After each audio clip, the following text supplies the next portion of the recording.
Bonsoir, Monsieur John. Bienvenue. Vous êtes docteur en relations internationales, vous êtes ingénieur de la formation. Vous êtes également spécialiste aux questions liées au développement et en politique économique. Vous avez écrit une thèse justement sur le financement du développement et diplomatie, l'attitude du Sénégal, après des études brillantes dans les domaines que je viens de citer. Alors, question à deux sous pour vous, M. John. Qu'est-ce que le développement? Et l'une dans l'autre, qu'est-ce que la diplomatie économique? Voilà, merci, monsieur. Je profite de l'occasion pour saluer tout un chacun ici présent et saluer en même temps les téléspectateurs. Pour répondre à vos questions, concernant la question qu'est-ce que c'est que le développement, c'est a priori c'est difficile de donner une définition exacte du développement. Mais si on peut synthétiser, on peut dire que c'est un processus, c'est un ensemble d'aspirations, de moyens qui visent à améliorer le vécu, disons l'existence des populations en vue d'obtenir la plénitude de leur être propre.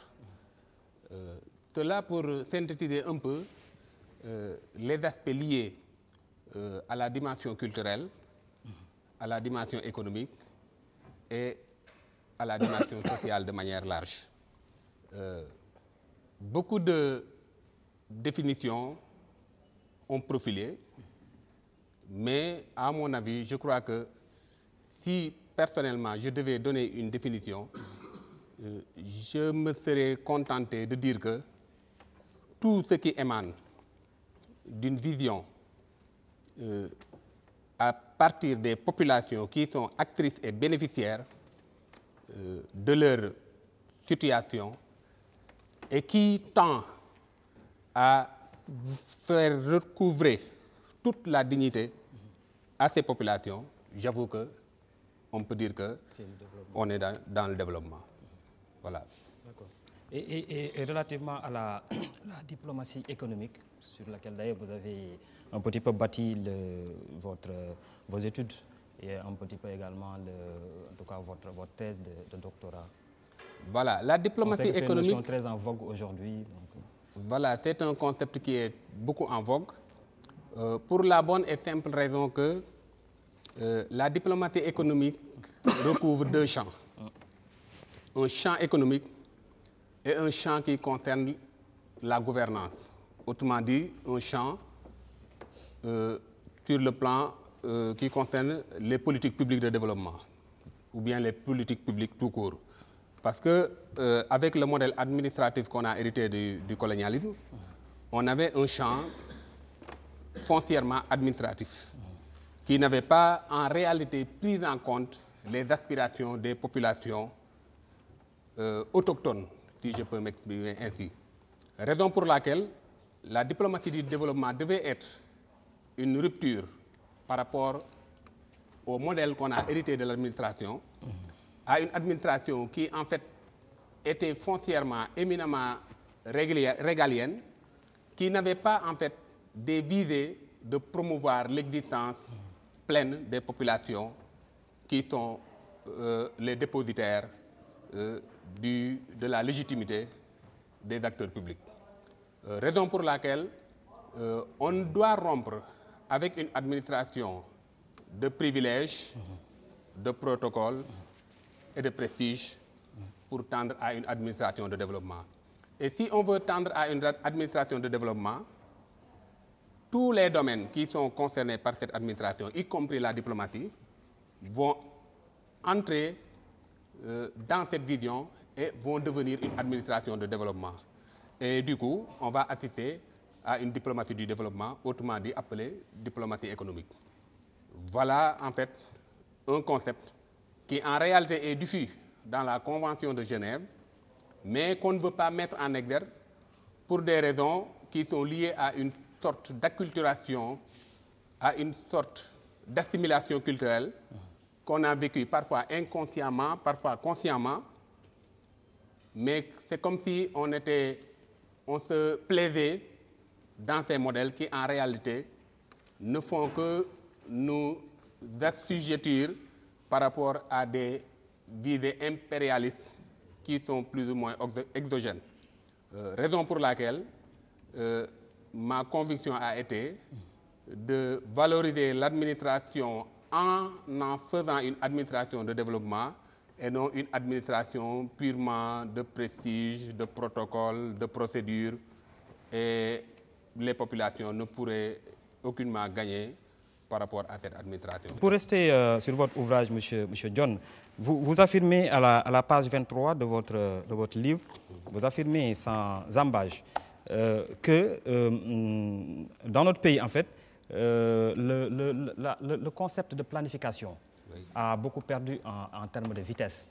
Vous affirmez également que cela est dû à la confusion que nous avons pendant longtemps entretenue entre plan et planification. Tout à fait. En allant beaucoup plus loin, vous avez fait un petit peu le parallélisme entre les deux régimes que nous avons connus depuis l'indépendance, le régime socialiste et le régime libéral.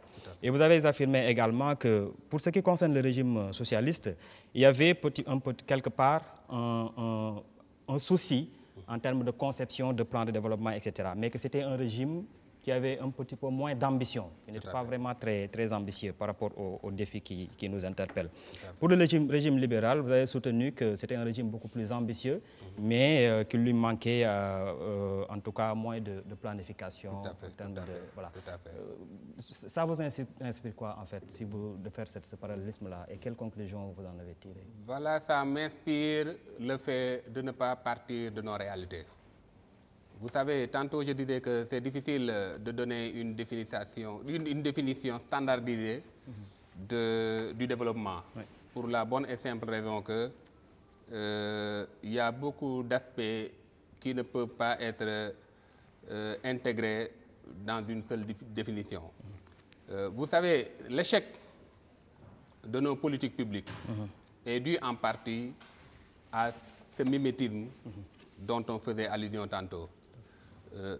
Ces deux régimes se sont inspirés de modèles, l'un du modèle socialiste, l'autre du modèle libéral. Or, nous avons des réalités qui font que nous sommes nous-mêmes. Et il faut qu'on se connaisse. Si on se connaisse et qu'on sait là où on veut aller, et pour aller à cette destination, qu'est-ce qu'il nous faut? Je crois qu'en nous posant ces trois questions, on pouvait définir notre modèle. Évidemment, la science est universelle.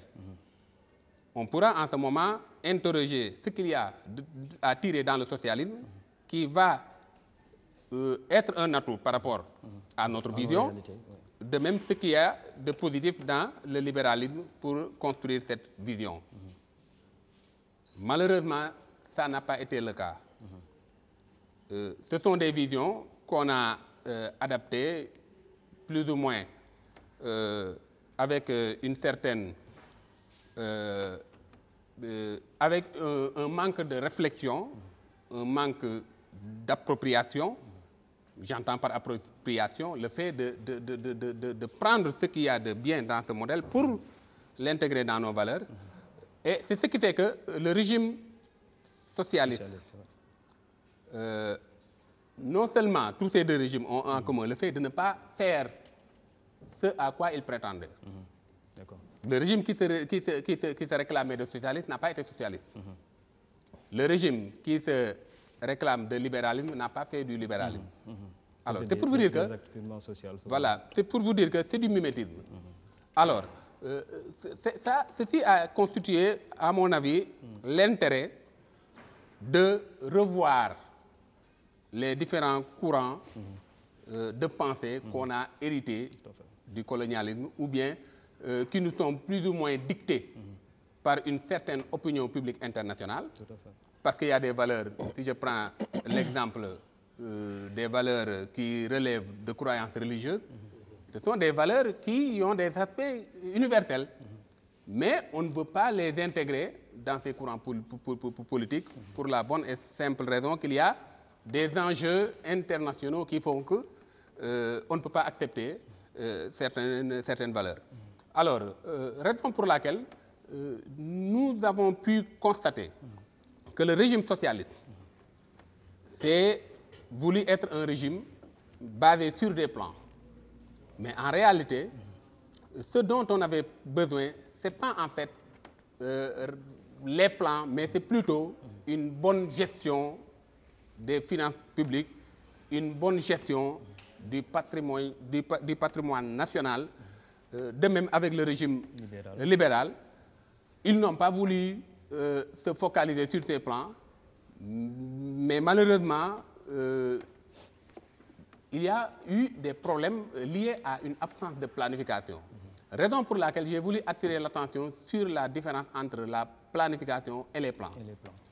Pour dire qu'il faut une planification dans la mesure où il y a des exigences économiques qui font qu'on n'a pas la possibilité de tirer comme on veut, d'utiliser comme on veut les ressources, parce qu'étant très limité, et que ces ressources relèvent de la légitimité des populations. Par conséquent, il faut les sauvegarder, il faut les optimiser, il faut les préserver. Raison pour laquelle il faut planifier à tous les instants. On a une administration qui, en réalité, est parfois dépensière, qui, en réalité, ne fait pas une gestion axée sur les résultats. C'est un concept qui est nouveau, qu'on vient de voir tout récemment.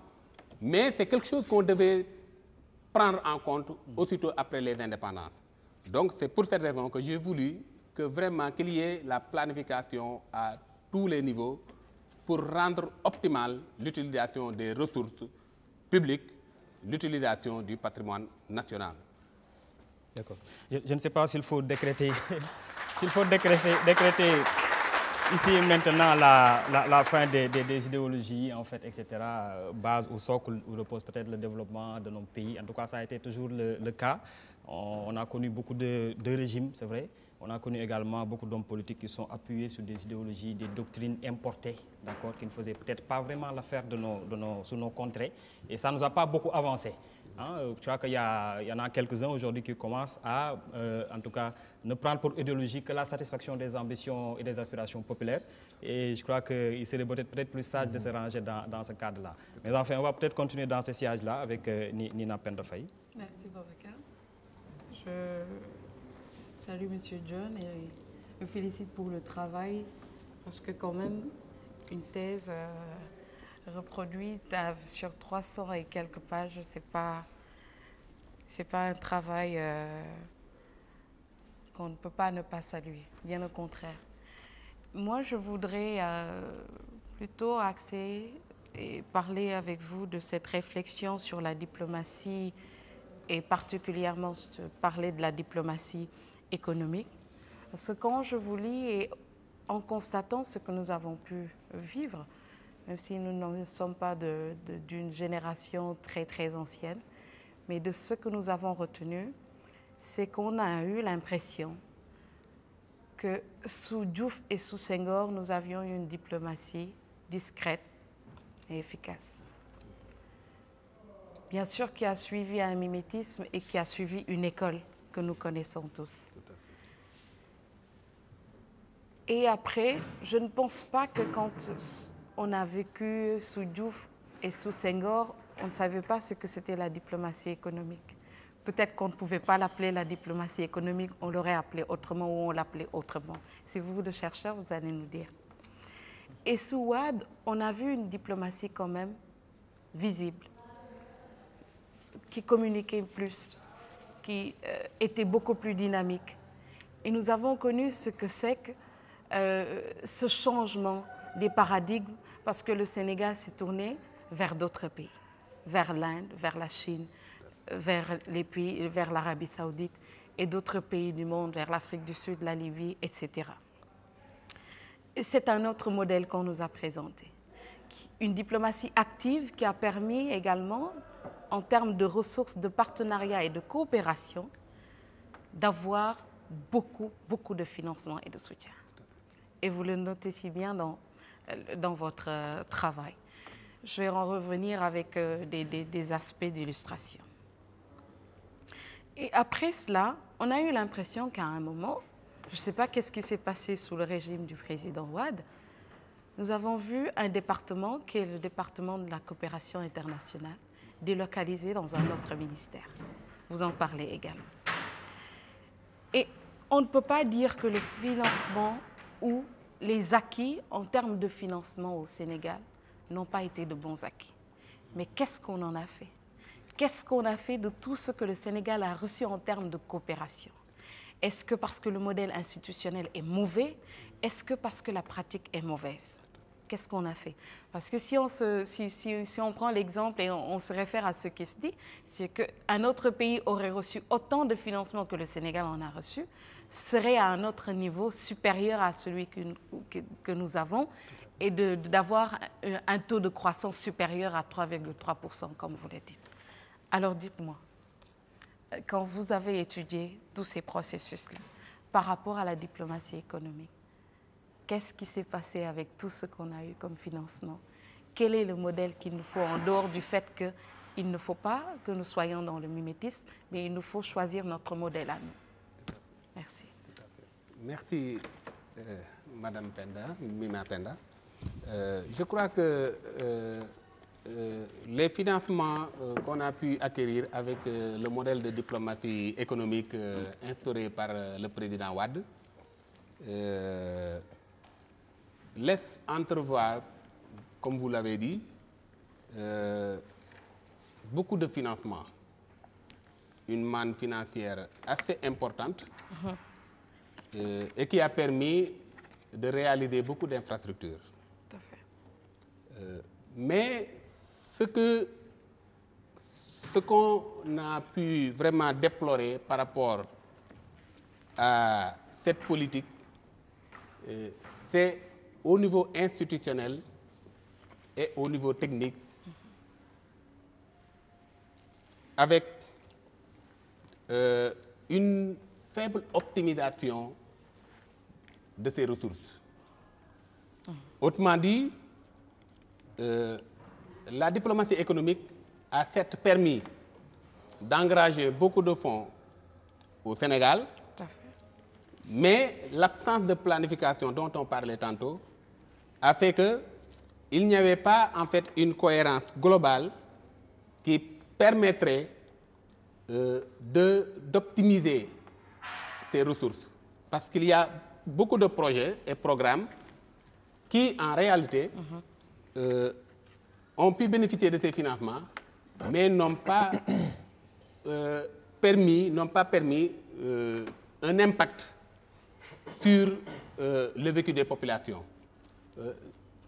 Cela relève d'un autre problème, c'est-à-dire nous avons une administration qui, en fait, n'a pas pris en compte les ambitions des populations qui sont les cibles, mais aussi les bénéficiaires de ces projets. Et la raison fait que si on parvient à optimiser, si on parvenait à optimiser ces financements, j'avoue que la situation que le Sénégal a connue en termes d'endettement ne serait pas aussi mauvaise comme on le voit aujourd'hui. Parce que c'est en fait des financements qui visaient à accroître, à créer une croissance. Or, la mauvaise utilisation de ces ressources a constitué le point d'achoppement qui a fait que l'optimisation dont je parlais tantôt n'a pas pu être ressentie. Mais j'avoue que sur le plan des infrastructures, il faut reconnaître quand même qu'il y a des acquis par rapport à la mise en place d'infrastructures. Mais c'est au niveau des projets sociaux, des projets qui en fait étaient liés à plus ou moins des secteurs sociaux comme l'éducation, comme la santé, qu'on n'a pas eu en réalité les effets, l'impact qu'on devait obtenir par rapport à ces fonds. Mais sur le plan des infrastructures, on peut reconnaître quand même que ces financements ont constitué vraiment, parce que ce sont des infrastructures qui sont des multiplicateurs de développement. Oui. Alors, raison pour laquelle, peut-être à moyen terme, on peut ressentir l'effet de ces investissements par rapport aux infrastructures. Mais ce n'est pas le cas par rapport aux projets sociaux pour plusieurs raisons, parce qu'il n'y a pas en fait des référentiels préétablis qui devaient permettre l'optimisation de la mise en œuvre de ces projets. Et j'ai donné même un cas à travers mon ouvrage. On a eu des projets dans lesquels les fonds avaient un problème d'ancrage institutionnel. C'est-à-dire il y a des fonds qui, en fait, je ne parlerai pas de détournement, mais des fonds qui devraient être orientés dans un secteur, mais qui n'ont pas été orientés dans ce secteur pour des raisons et des considérations politiques. C'est ce qui fait qu'il n'y a pas de référentiel, raison pour laquelle on n'a pas pu optimiser ces financements. Or, beaucoup de financements sont des prêts. Ces prêts seront remboursés.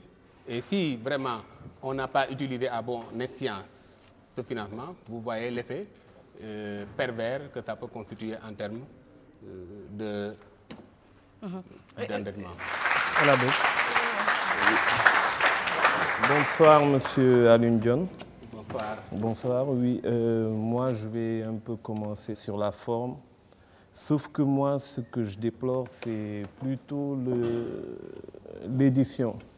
Parce que franchement, c'est un livre, du point de vue du contenu, qui est excellent. C'est rien qu'à voir, on comprend que vous avez pris 3 ans ou 4 ans à faire cette thèse. Donc, pour le contenu, rien à dire. C'est le fruit vraiment d'une forte réflexion.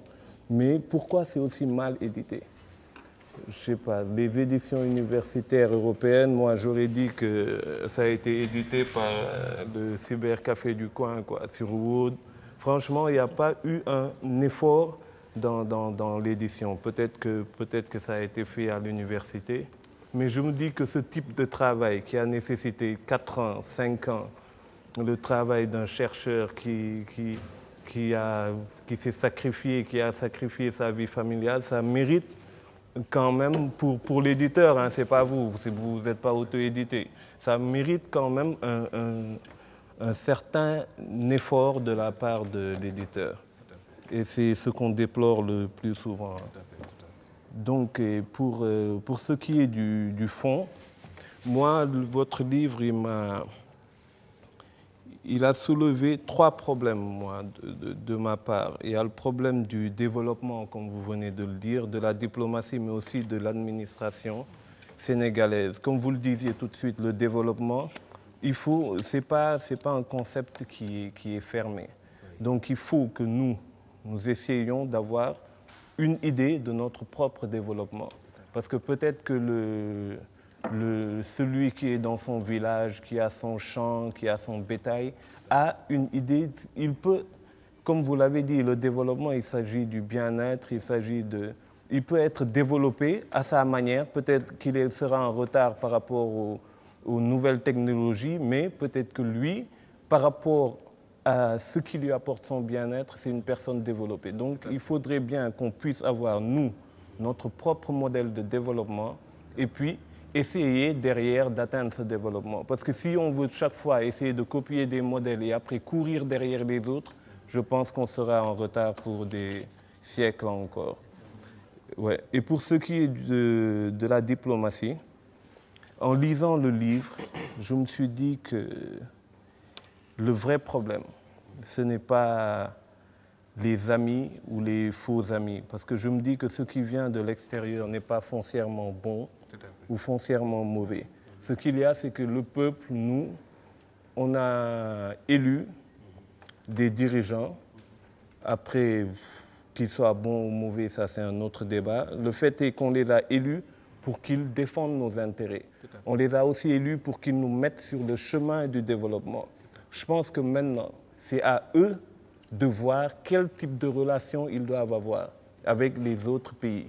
Parce que, qu'on se le dise, personne n'est foncièrement bon ou foncièrement mauvais. Chaque pays a ses intérêts, et puis tant que les intérêts ne sont pas antagonistes, ces pays peuvent avoir des amis.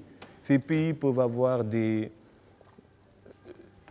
amis qui les soutiennent ou des amis qu'eux, ils soutiennent.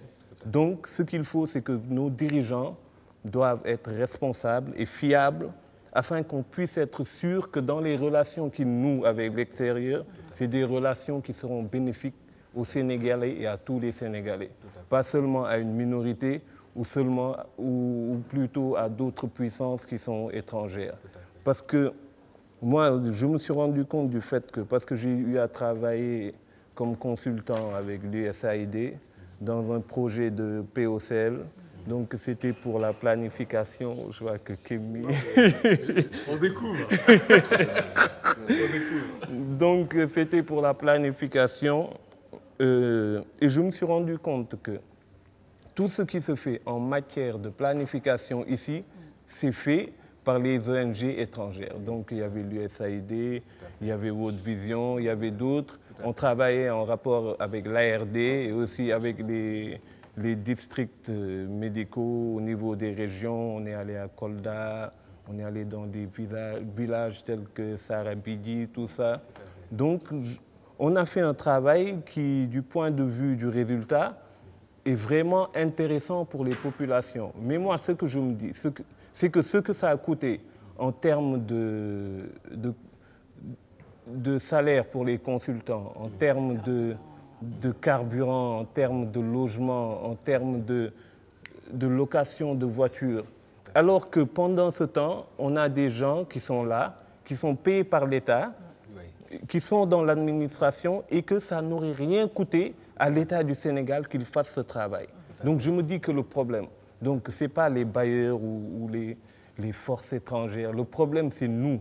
Pourquoi on attend que les autres viennent faire le travail à notre place? Donc ça m'amène au problème de l'administration. Parce qu'ici, on a l'ENEA, on a l'ENAM, on a des administrateurs civils, on a des personnes qui sont formées rien que pour ça, pour l'administration. Comment se fait-il que, quand il y a un travail de planification qui doit se faire, quand il y a un travail de terrain qui doit se faire pour les populations, on ne les voit pas, mais on voit seulement nos amis de l'USAID, nos amis de l'Union européenne, nos amis... Mais c'est incompréhensible. Que fait l'État pendant ce temps? Je ne sais pas, vous qui avez travaillé avec, qui êtes dans le système, c'est quoi le problème exactement? En fait, le problème, c'est un problème d'héritage qui n'a pas été bon, un mauvais héritage. Vous savez, l'administration coloniale n'avait pas des visées de développement pour l'Afrique. L'administration coloniale avait des visées économiques. Si vous regardez bien, si vous interrogez l'histoire et si vous observez, vous allez voir que toutes les infrastructures et les équipements mis en place visaient à acheminer les matières premières vers les ports pour les acheminer en Europe. Et même le faible tissu industriel qui existait obéissait à cette logique. Raison pour laquelle il fallait une administration forte. Pas une administration intelligente, mais forte, plus ou moins répressive. Une administration qui est crainte, mais pas une administration qui va refléter les populations, qui va aider les populations à se développer, qui va promouvoir la planification locale. Quand on a brandé tout récemment le concept de diplomatie économique, beaucoup de diplomates ont refusé le concept. Il y a eu des grincements de dents. Moi, je l'ai perçu lorsque je faisais les recherches. Il y a des diplomates qui n'étaient pas favorables au concept de diplomatie économique.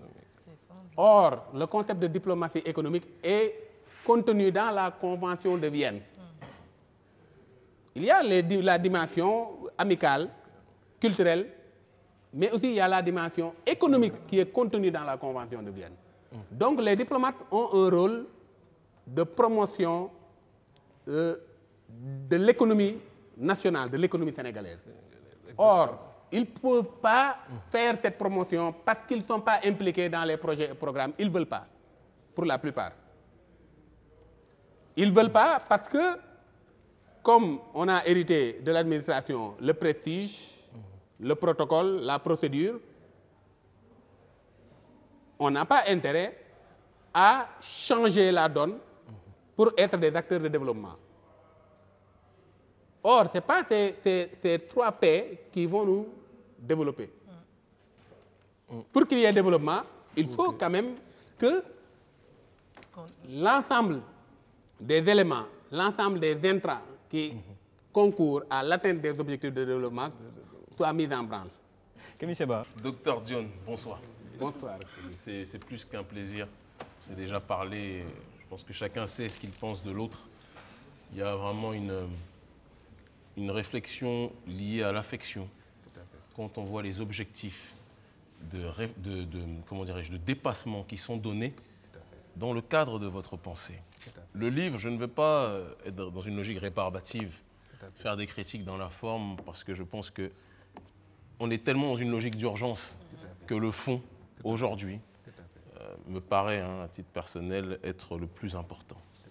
Le fond semble être, parce qu'il suffit de voir les autres livres qui ont été écrits sur cette thématique, semble être aujourd'hui probablement le nouveau centre de gravité de cette thématique sur le continent africain, tant cette réflexion et ce concept de développement et de diplomatie est trop peu traité à notre goût en ce début du XXIe siècle, à une période où, qu'on le veuille ou pas, il est plus que jamais nécessaire d'approfondir justement nos idées, nos connaissances sur des thématiques qui gouvernent ce monde globalisé. Tout à fait.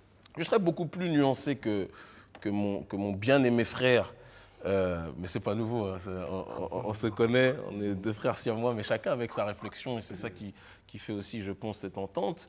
Je serais beaucoup plus nuancé sur ce que je qualifierais peut-être de banalisation des intérêts extérieurs vis-à-vis de nos réalités. En diplomatie, il y a une définition, ce n'est pas moi qui le dis, c'est Thierry Messant, qui n'est plus à présenter en tant qu'analyste et géopoliticien. Il n'y a évidemment pas d'amitié. Il n'y a qu'une addition d'intérêts.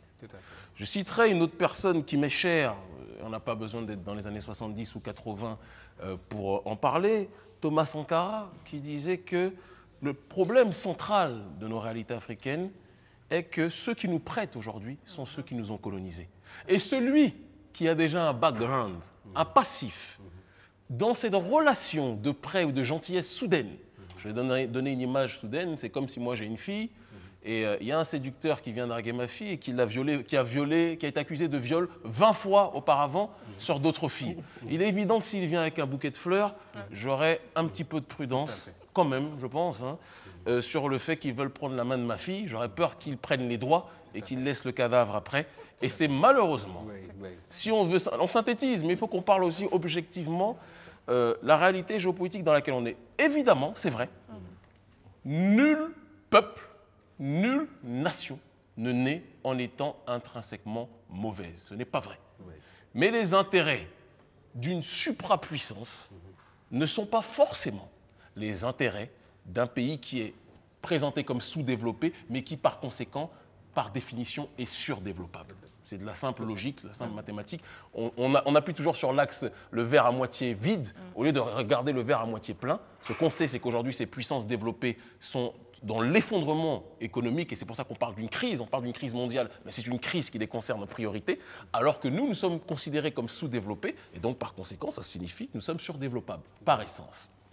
Maintenant, venons-en sur le fond, parce qu'il faut évidemment qu'on soit synthétique, d'autant plus que beaucoup de thématiques ont été touchées. Lorsqu'on parle de développement, vous avez mis, à mon avis, le doigt sur le problème central. Vous dites que c'est l'absence de planification de nos pouvoirs publics, d'accord, qui a laissé la place à d'autres, et c'est une pure réalité. Je pense que c'est dans cette logique du mondialisme dans laquelle on est installé aujourd'hui, la logique dans laquelle on se doit de s'installer et sur laquelle on se doit de creuser, pour ne pas dire ad vitam aeternam, mais profondément. Celui qui n'est pas dans une logique de planification sur la durée ne peut pas se plaindre de ceux qui sont dans une logique de planification depuis des années et qui ont une vision à long terme pour ce qui est de leur domination, pour ce qui est de leur suprématie. Et ça, c'est-à-dire que ce ne sont pas des propos africains qui sont donnés. Il y a le journaliste Jen Sharp qui a développé un certain nombre de réflexions au sein de excusez-moi que je ne dise pas de bêtises, hein, Albert Einstein Institution. On ne va pas le taxer de panafricaniste extrémiste, hein, jusqu'à preuve du contraire. Gene Sharp qui lui-même dit que la diplomatie, aujourd'hui organisée par les États-Unis, est une diplomatie qui ne va que dans un sens, assurer la suprématie, et c'est logique, c'est logique, des intérêts de leur puissance au détriment des autres. Si on était à leur place, peut-être qu'on ferait la même chose, mais pour l'instant, on est dans une situation où il est nécessaire de ne pas banaliser les intérêts des autres, de comprendre que leurs intérêts, c'est d'être assis sur notre sol, assis sur nos bancs, assis sur nos richesses, et pouvoir en profiter. Lorsqu'ils financent quelque chose, ce n'est pas, quand on dit développement, le développement devrait être normalement endogène. Devrait être simplement dans une logique, on parle d'autodétermination, on se détermine nous-mêmes. Mais celui qui nous finance, je vais prendre l'exemple de USAID, cher à mon cher frère, hein, lorsque USAID vient, évidemment que USAID est dans cette logique de vouloir voir le monde développer comme il voulait à l'époque de Cuba. Il voulait aussi développer le monde, mais sans Fidel Castro, hein, généralement. Dès qu'il y a une voix dissonante, ils sont moins dans un développement. Ils vont dire qu'on va parler de dictature, on va parler de pays avec lesquels on ne veut pas travailler. Alors que, lorsqu'ils voient des personnes qui, comme nous autres Africains, en ce début du XXIe siècle, on a tellement l'impression, et ça c'est une mauvaise image, et vous en parlez aussi de manière très précieuse et très sapiente dans votre livre, on a tellement l'impression qu'on est en retard sur le monde entier, que l'Afrique est devenue quasiment la poubelle de l'humanité, qu'on finit par être pris, j'ai envie de dire, en tout cas d'être comme étranglé dans cette pression diplomatique en pensant que nous devons de suivre les concepts des autres. Nous sommes trop en retard. Nous n'avons pas le temps de développer une logique endogène et développer des schémas de réflexion qui nous permettraient de nous allier avec des puissances qui elles-mêmes sont des puissances émergentes et non pas ce passif d'ex-violeurs diplomatiques, d'accord, vis-à-vis de nos contrées. Et j'en reviens là, lorsque USAID, non, c'est vraiment pas pour toi, mon frère, hein, lorsque l'Union européenne, lorsque la BID viennent nous aider, la question n'est pas d'être dans un manichéisme hystérique, ils sont mauvais, nous sommes gentils.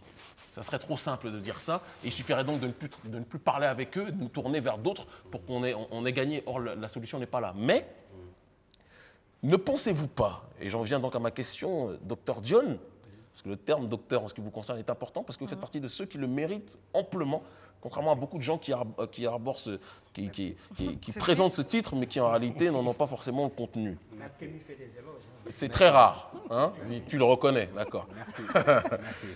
Ne pensez-vous pas, Dr Dione, qu'il est urgent que nous autres, en tout cas que toutes les personnes qui sont dans les pouvoirs publics, qui sont à ce stade de pouvoir décisionnaire, aient une formation urgente, je dis bien urgente, sur le passif de toutes ces structures ou toutes ces branches diplomatiques ou toutes ces extensions de puissance qui sont venues pour nous, entre guillemets, nous aider à nous développer dans leur propre paradigme à eux, qu'on ait un background qui nous soit présenté en termes de formation, d'accord, pour que nous sachions où est-ce que nous nous dirigeons lorsque nous parlons avec un tel ou un tel ou un tel. Si vous voulez vous marier avec une femme, vous allez connaître son passé. Si vous apprenez que cette femme, jusqu'à 1 heure avant de vous rencontrer, était une prostituée, vous aurez peut-être des hésitations, d'accord, avant de songer à, et vice-versa. Si la femme vient vous rencontrer et qu'elle apprend que vous êtes un dealer de drogue hystérique, il est certainement logique, à mon sens, qu'elle aura des petites réticences. Eh bien, si on sait que USAID, par exemple, cette extension-là, que ce soit dans les révolutions colorées, les révolutions oranges en Europe de l'Est, d'accord, que ce soit dans le printemps arabe aussi, que USAID a développé dans son paradigme qui est le sien, des programmes allant dans le sens de soutenir des puissances ou des structures qui par la suite seraient des structures hystériquement américanophiles. On comprendrait que la diplomatie n'est pas... Il n'y a pas de hasard dans les relations avec les autres. Il n'y a que des intérêts. Donc ne pensez-vous pas que la formation est urgente pour nous autres Africains, pour les dirigeants de ce pays, pour qu'ils connaissent, mais vraiment de manière précise et profonde, les orientations de ces structures qui viennent vers nous, de telle sorte qu'on pourrait, que le frère, moi-même ou d'autres, qu'on parle avec USAID. Pourquoi pas? Mais qu'on sache quand même où est-ce qu'on met les pieds pour ne pas qu'on soit enfermé après dans une prison qui ne va pas dans le sens, politiquement parlant, des intérêts des Africains. Tout à fait. Voilà ma question. Tout à fait. Merci, Kémy. C'est un plaisir de vous voir m'accorder le titre de docteur pour la pertinence de vos analyses, votre objectivité et votre neutralité scientifique. Pour répondre à votre question, je dois dire qu'il faudrait commencer par changer le modèle de gouvernance. Et pour changer le modèle de gouvernance, il faut d'abord éduquer les hommes politiques, parce qu'il y a l'action de gouverner, il y a aussi l'action d'administrer. Bien sûr. Et les administratifs, pour ne pas dire les administrateurs, sont commandés par les décideurs politiques. Bien sûr. Autrement dit, ceux qui gouvernent. Bien sûr. Il y a une différence entre gouverner et administrer. Raison pour laquelle il faut qu'on change le modèle de gouvernance en changeant d'abord les hommes politiques dans leur vision, dans leur perception. Il faut qu'on leur donne les moyens de pouvoir identifier tout ce qui, à travers les interactions, à travers les échanges internationaux, à pouvoir identifier ce qui reflète l'intérêt national d'avec ce qui cadre dans le champ des visées impérialistes. Bien sûr. Et à ce niveau, j'ai pu voir que sur le plan de la formation, nous devons changer systématiquement notre modèle de formation. Vous savez, je vais en profiter pour expliquer en partie la raison qui m'a motivé à faire cette thèse. Après avoir étudié, je suis parti, j'étais d'abord instituteur, jusqu'au moment où j'ai senti le besoin de faire un concours professionnel. Au moment où j'ai fait le concours professionnel d'entrée à l'ENEA, l'École nationale d'économie appliquée, qui est devenue maintenant École supérieure d'économie appliquée, c'est par la suite, c'est à ce niveau que j'ai appris beaucoup de choses sur le développement. Mais quand j'ai appris le développement, au sortir de l'école, au bout de 4 années d'études, j'ai eu un sentiment d'insatisfaction. Dans la mesure où, non pas que la formation n'a pas été bonne, la formation a été excellente, je le disais tantôt. Mais j'ai eu une insatisfaction dans la mesure où j'ai pu voir que ce développement qu'on nous a inculqué, nous ne pourrons pas le mettre en œuvre parce qu'on sera dans des sphères administratives, or les administrateurs n'ont pas, excusez-moi du terme, compris ce que c'est que le développement, pour les raisons que j'ai évoquées relatives à l'histoire. Ça, c'est un premier obstacle. C'est ainsi que je me suis dit que, attends, il faudrait donc qu'on essaie de comprendre le modèle de gestion administrative à travers les finances publiques. Parce que ce sont les finances publiques qui constituent les moyens que l'État se donne pour mettre en œuvre ses politiques. Donc, comment prendre en compte dans la vision de développement les finances publiques, ce qui m'a amené à faire un master en finances publiques.